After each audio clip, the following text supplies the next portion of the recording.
Hindi ka pwedeng ganito lang. Nako po. Kaya kung minsan nga, mas masarap tumira sa hindi mo kamag-anak eh. Ay, oo. Hindi ka pa makakarinig ng... Makarinig ka man, hindi masakit.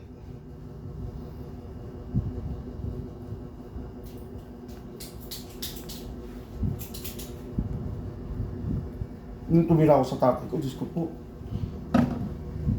Ang hirap ng biyahe ko. Ang trabaho ko Makati. Araw-araw ako umuwi ng Valenzuela. Opo. Ang hirap sa kaya dyan. Kaya yun, ending, nangupahan ako sa sa may Pedro Hill, sa may San Andres. Layo pa rin, Makati. Isang sakay na lang, Guadalupe. Oo, Guadalupe. Pero nasa Valenzuela ako, Diyos ko po, magmumonumento ka pa. Bababa ka dito sa Hilpuya. Sasakay ka pa, Mantrade, Chinoroste, Diyos ko po. Sino Roses?